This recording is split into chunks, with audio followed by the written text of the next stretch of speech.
নষ্ট হয়ে গেছে, দেশ নষ্ট হয়ে গেছে। অশিক্ষিত পোলাপানদের হাতে দেশটা দিয়ে দেশটা শেষ করে দিছে।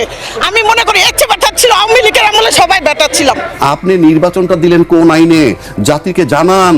এটা কি তামাশা নাকি? এটা তো রাষ্ট্র। আপনি চিঠি লিখে একটা ঘোষণা করে দিয়ে একটা নির্বাচন, হু আর ইউ? সব জায়গায় একটা গন্ধই পাই, অত বড় আওয়ামী লীগ, তারে বাদ দিয়ে নির্বাচন হলে সেই নির্বাচন ভায়াবেল।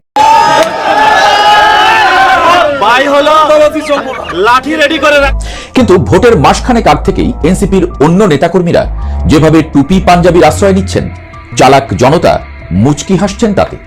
জামায়াতের দাড়ি টুপি এমনকি বেহেশতের বিনিময়ে ভোটের অফারের কাছে পিছিয়ে পড়ছে কিনা বিএনপি, এমন আতঙ্ক থেকে মির্জা ফখরুলরাও পড়া শুরু করেছেন টুপি পাঞ্জাবি। দর্শক, এইমাত্র পাওয়া তাজা খবর। দর্শক, আজকে আপনাদেরকে যে ভিডিওটি দেখাতে চলেছি সেই ভিডিওটি এই মুহূর্তে ভাইরাল হয়েছে সোশ্যাল মিডিয়ায়। সেই গুরুত্বপূর্ণ ভিডিওটি আজকে আপনাদের মাঝে নিয়ে হাজির হয়েছি, যা দেখলে আপনারা রীতিমতো অবাক হতে বাধ্য হবেন। তাই এক সেকেন্ডও না টেনে পুরো ভিডিওটি দেখবেন। চ্যানেলে নতুন হলে সাবস্ক্রাইব করে রাখবেন পরবর্তী আপডেট পাওয়ার জন্য। ভিডিওতে একটি লাইক করে দেখতে থাকুন সম্পূর্ণ ভিডিওটি। আব্বাসের এগেইনস্টে নির্বাচন করতে যাচ্ছে চাঁদপুরের শাহরাস্তি উপজেলার অবাঞ্ছিত এবং কুলাঙ্গার সন্তান, সেই সঙ্গে এনসিপি নেতা জনাব নাসির উদ্দিন পাটোয়ারি উরুফে ছাগলচোর ডারবি নাসির। এখন নাসির উদ্দিন পাটোয়ারি সাহেব নির্বাচনকে সামনে রেখে গুলিস্তান থেকে 20 টাকা দিয়ে একটা টুপি এনে মাথায় লাগিয়ে সেই টুপি দেখিয়ে মানুষের ইমোশনকে কাজে লাগিয়ে নির্বাচনী প্রচারণা করছে। জনগণ যখন নাসির উদ্দিন পাটোয়ারিকে প্রশ্ন করে যে আপনি আগে তো টুপি পরতেন না, কিন্তু এখন কেন টুপি পরছেন, তখন নাসির উদ্দিন পাটোয়ারি সাহেব জবাবে বলেন যে আমি মাদ্রাসার ছাত্র। আপনি নির্বাচনের কারণে টুপি পরছেন, এতদিন তো আপনার মাথায় টুপি ছিল না। আমি মাদ্রাসায় পড়াশোনা করছি। নাসির উদ্দিন পাটোয়ারি সাহেবকে আমি একটা প্রশ্ন করতে চাই, মাদ্রাসার ছাত্র হলেই কি টুপি পরতে হয়, নাকি টুপি পরা ফরজ কিংবা ওয়াজিব, সেই উত্তর আপনি দিয়ে যাবেন। আর মাদ্রাসার ছাত্র হিসেবে আপনি টুপি পরার যে এক্সকিউজ দিচ্ছেন, সেই মাদ্রাসার ছাত্রকে আপনি আগে ছিলেন না, নাকি ঢাকা আসে নির্বাচন করবেন তারপরে আপনি মাদ্রাসার ছাত্র নির্বাচিত হয়েছেন? ফাইজলামি পাইছেন? এসব আবারগিরি কাজ করতে যায়েন না। নাসির উদ্দিন পাটোয়ারি সাহেবকে আমি সরাসরি বেশ কিছু কথা বলতে চাই। জনাব মির্জা আব্বাস শুধুমাত্র একজন রাজনীতিবিদ না, বরং তিনি বাংলাদেশের রাজনৈতিক ইতিহাসের একজন প্রবীণ, বর্ষিয়ান এবং অবিস্মরণীয় নেতৃত্ব। সুতরাং কোন রোহিঙ্গা কিংবা বহিরাগত শাহজাহানপুরে ঢুকে মির্জা আব্বাসকে পরাজিত করে সংসদে যাওয়ার স্বপ্ন দেখবে, সে আবাল ছাড়া অন্য কিছু হতে পারে না। জনাব মির্জা আব্বাস সাহেব ইতিপূর্বে অবিভক্ত ঢাকা সিটি কর্পোরেশনের মেয়র হিসেবে দায়িত্বপ্রাপ্ত ছিলেন, বিভিন্ন মন্ত্রণালয়ের দায়িত্ব সামলিয়েছেন এবং সেই সঙ্গে 4 বারের নির্বাচিত সংসদ সদস্য হিসেবেও তিনি দায়িত্বরত ছিলেন। সুতরাং আগামী ত্রয়োদশ সংসদ নির্বাচনে জনাব মির্জা আব্বাস সাহেব as a member of parliament 5ম বারের মতো শপথ গ্রহণ করবে এবং এই সকল ডারবি ছাগলচোর নাসিরদের রাজনীতির পরিসমাপ্তি বাংলাদেশ থেকে ঘটাবে ইনশাআল্লাহ। আপনি নির্বাচনটা দিলেন কোন আইনে? জাতিকে জানান। এটা কি তামাশা নাকি? এটা তো রাষ্ট্র। আপনি চিঠি লিখে একটা ঘোষণা করে দিয়ে একটা নির্বাচন, who are you? By whom you are authorised, under which law you have declared this election, এই যে কি বলে শিডিউল। আমি চ্যালেঞ্জ করলাম জাতিকে, আপনাকে বলতে হবে। যদি বলেন যে ভুলে, বাংলাদেশ সব হয়, যে আমি ভুলে বলি নেই ওই দিন, তবে এখন বলেন, এখন বলে দেন জাতিরে যে আপনি সংবিধানের কোন অনুচ্ছেদ মোতাবেক আপনি নির্বাচনটাকে ঘোষণা করলেন। চ্যালেঞ্জ করলাম। জি, তো এই যে জিনিসটা, এই যে শুভঙ্করের ফাঁকি দিয়ে আপনি রওনা দিচ্ছেন, একটা জাতি একদম নির্বিঘ্নে চলে, শুধুই ক্ষমতার লোক, তাই কারো প্রতিবাদ নাই, কেউ লয়ের প্রতি রেসপেক্ট নাই। কারণ আপনি যখনই এমপি হবেন, you believe it or not, it is Bangladesh, আপনি সব আইনের ঊর্ধ্বে। আপনি আমেরিকার মতো দেশ, আমরা গালাগালি করি যাই করি না কেন, আপনি ভারতের দিকে তাকান, সেখানেও কিন্তু আইনের প্রয়োগ অনেক বেশি আছে। আপনি আইনকে যদি সম্মান না করেন, আপনি আইন মানবেন না, আপনি আমাকে এদিকে কেমনি আইন মানাবেন?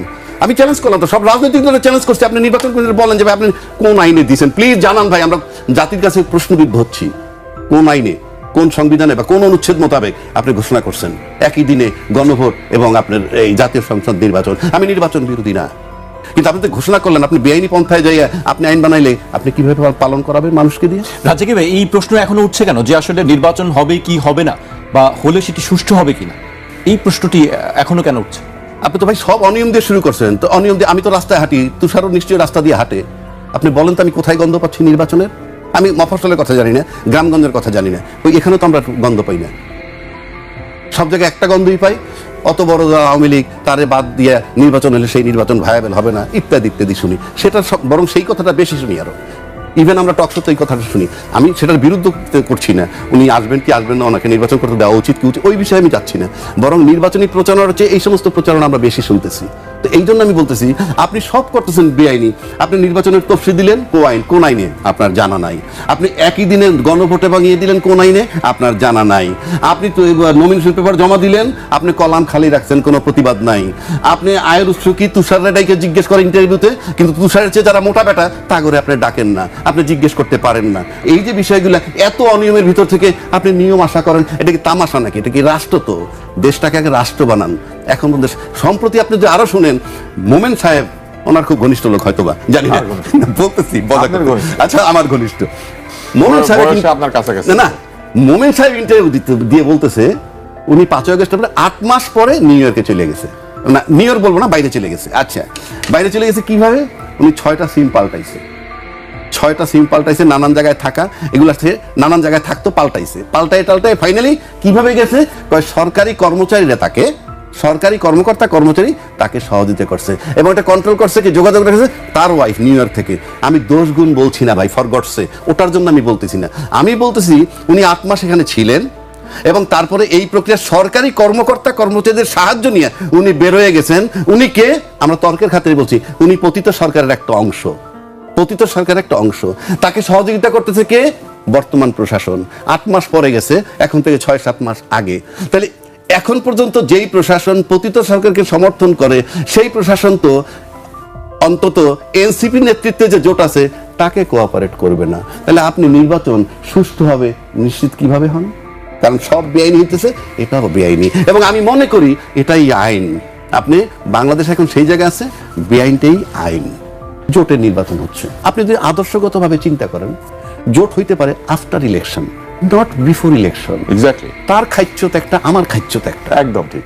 খাইচ্যত কইলে না করে যাতে মানুষে বুঝে, তার খাইচ্যত একরকম, আমার খাইচ্যত একরকম। কারণ ইলেকশনের আগে কইতেছি যে তুমি আইসা পড়ো ভাই আমার দলে, মানে আমার কাছে আসো, জোট করি, আর আমার লোকগুলো বলতেছি যে ওরে ভোট দিও। তো এই লোকগুলো সব আমার খাইচ্যতের। আমি 30 বছর ধরে গইরে তুলছি আমার খাইচ্যতের, ওরা বৈশাখী আমার খাইচ্যতের লোকেরা ভোট দিবে না দিয়ে ও যখন বলবো আমি তো দলীয় ভাবে তার গণতান্ত্রিক অধিকার হরণ করলাম। একদম ঠিক। এটা কোন পদের গণতন্ত্র? 1, 2 আবার আমার দলের মার্কাও দিচ্ছি, মানে কত রকম সাবোটাজ। আবার দলের মার্কা যারা দিচ্ছি না তার এটাই কেনে বলতেছি তুষার ভাই দাঁড়ান, আপনি নো প্রবলেম, আমার লোক আপনাকে ভোট দিবে। কোনোটাই গণতন্ত্রে পড়ে না। 3 নম্বর, একটা পার্টির রেজিস্ট্রেশন পাইতে। প্রিয় দর্শক, সম্পূর্ণ ভিডিওটি দেখলেন, অবশ্যই বুঝতে পেরেছেন ভিডিওটি গুরুত্বপূর্ণ ছিল। দর্শক, এই ভিডিওতে যে তথ্যগুলো আপনারা পেয়েছেন, এ বিষয়ে আপনাদের কি মতামত তা অবশ্যই কমেন্টে জানাবেন এবং পরবর্তী আপডেট ভিডিওগুলো সবার আগে পেতে চ্যানেলটিকে এখনই সাবস্ক্রাইব করে রাখুন। এই মুহূর্তে বিদায় নিচ্ছি, দেখা হবে পরবর্তী কোনো ভিডিওতে। সে পর্যন্ত ভালো থাকুন, সুস্থ থাকুন। আসসালামু আলাইকুম।